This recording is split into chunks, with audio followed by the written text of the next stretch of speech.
Welcome to this month's Hot Seat. This is going to be a quick episode for you, all about college football. And this month's topic is non-conference games, because that's really all we had so far. But we're going to start with some breaking news from ESPN. Early this morning, Nebraska has fired their head coach, Scott Frost, after the school announced, after starting the season 1-2, and I am quite shocked about this. Mainly because he's going to be paying $15 million on a buyout. And a lot of people are thinking that if this continues, he'll likely get fired on August 2nd, because that's when his buyout ends on August 1st. And just him being fired after losing to Georgia Southern, which I can see. But wait until he plays Oklahoma first. After he loses Oklahoma, then you can fire him. Maybe he spent all offseason preparing for Oklahoma. And maybe he'll pull up the upset. I don't know, but now we'll never know. I would have just waited for this.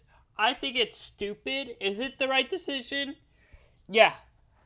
I think it's a dumb decision. Why would you fire him? I know he's having a rough start and he's been there for 4 years and hadn't really gotten anything going. I think every year he's gotten worse and worse. But still, 2 weeks into the season, you fire him. Well, just wait until Oklahoma and Nebraska. Just wait until that game ends. And then you can make your decision off that game, because that's your big game this year. I don't get that at all. Alright, also, we had some kicking problems in week 2. Mainly in the Baylor and BYU game.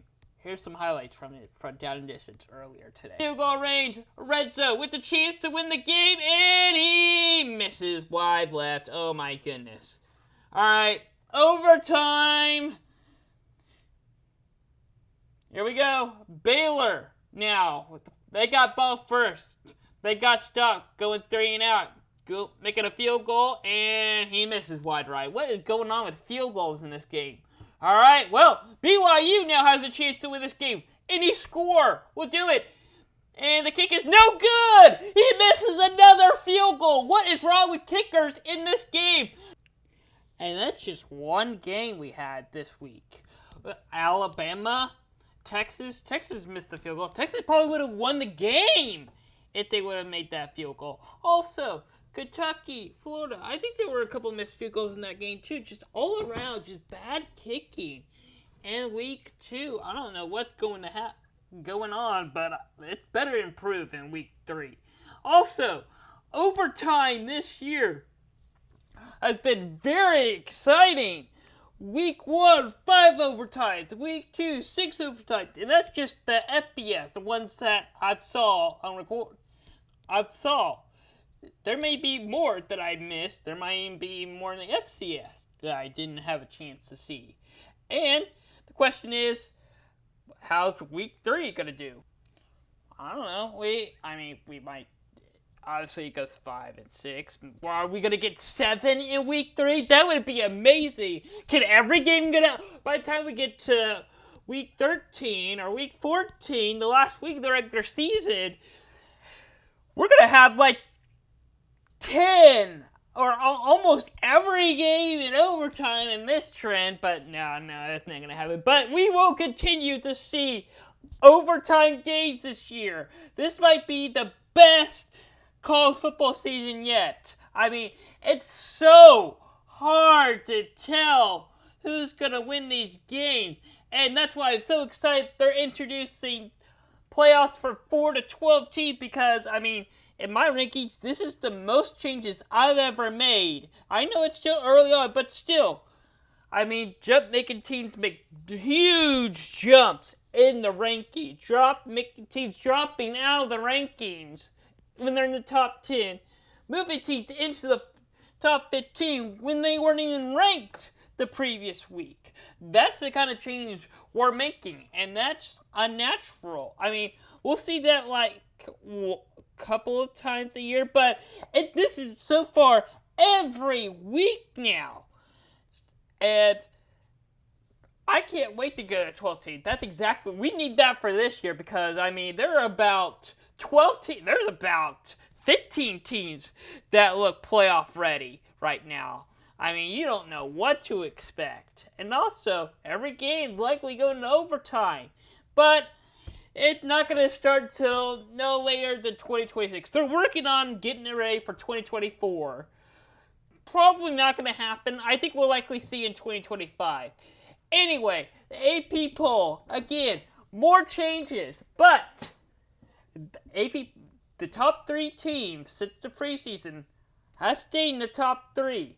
Georgia, Alabama, Ohio State, in that order coming into week 3. But each week they move differently. Preseason, Alabama was 1, Ohio State was 2, Georgia was 3. They moved them around a couple of weeks. I think we'll likely see them move around again, and they'll likely stay in these top 3. So the question now will be, who's going to be the first to drop out of the top 3? Who's going to move into the top 3? That's going to be the question. I think we got to keep a close eye on Michigan, Tennessee, and Kentucky. Those are the other 3 teams, and those are the other 3 teams in my rankings and my top 6 that have a shot to go to the playoff. Because now the question is, who's going to have that? Honestly, we're going to have those 3 teams in. The question is, who's going to be that 4th spot? It's hard to tell. Right now, I got Michigan, but we'll have to see. Also, what's going on with Notre Dame? They're now 0-2. Marcus Freeman is 0-3 as a head coach down there, which he has no excuse of. He had the game won in their bowl game against OSU, blew it. They had a good lead against Ohio State, blew it. They had a lead late in the game against Marshall, blew it. Every game, they've had the lead in the 4th quarter and blew it. Marcus Freeman doesn't know how to end the game, and that's going to put him in trouble. And also, I'm just hearing this now, but their starting quarterback is getting surgery. I'm working on, at the time of this recording, I'm working on more information on that. And I think Notre Dame is going to have a rough season. It's going to be hard to get them back up there. Anyway, this is about week 1. I got a reel for y'all that I posted on Twitter. Iowa State final score in week 1 was 7, but they didn't score a touchdown. How did it happen? Well, I mean, obviously the only other way is a field goal, which is 3 points. Now, where do you get the other 4? Well, there's also another way to get 2 point safeties. 2 of them. So, 2 safeties and a field goal. Yep. That's right. That's how good Iowa's defense is. And you want to know how many points they allowed in that game to North Dakota State? I believe they played 3 points. And they only got that 3 points. Or, I'm sorry. You want to know how they got that field goal? How we got that field goal? Yeah. North Dakota State had a terrible punt. So I was started in great field position. Went 3 and out, kicked a field goal. Those 2 safeties. North Dakota State was at their own 2-yard line. Just awesome defense by Iowa. And then this week, Iowa finally got offense going. They finally figured out how to score. Just 1 touchdown, though. But Iowa State had just enough offense to score a touchdown in a field goal. And Iowa lost 10-7. And our final question of the month. The one and only time Kansas is first in the Big 12. How long will it last? Well, we only had one Big 12 versus Big 12 matchup so far. Kansas versus West Virginia. And Kansas showed up and put on a show. It was like 52 to 45. I don't remember the exact score, but it's somewhere close to the 50s and high 40s and low 50s, somewhere in that range. But it was high scoring. Total points were almost 100 combined. But I mean, that was quite a show for Kansas. And they're 2-0. Great start to the season, but conference is just getting underway. And we got a big look at the future of the Big 12 as we got Kansas versus Houston this Saturday at 3 o'clock on ESPNU. Big game. And Kansas is having a rough start to their season. Kansas is having a great start to their season.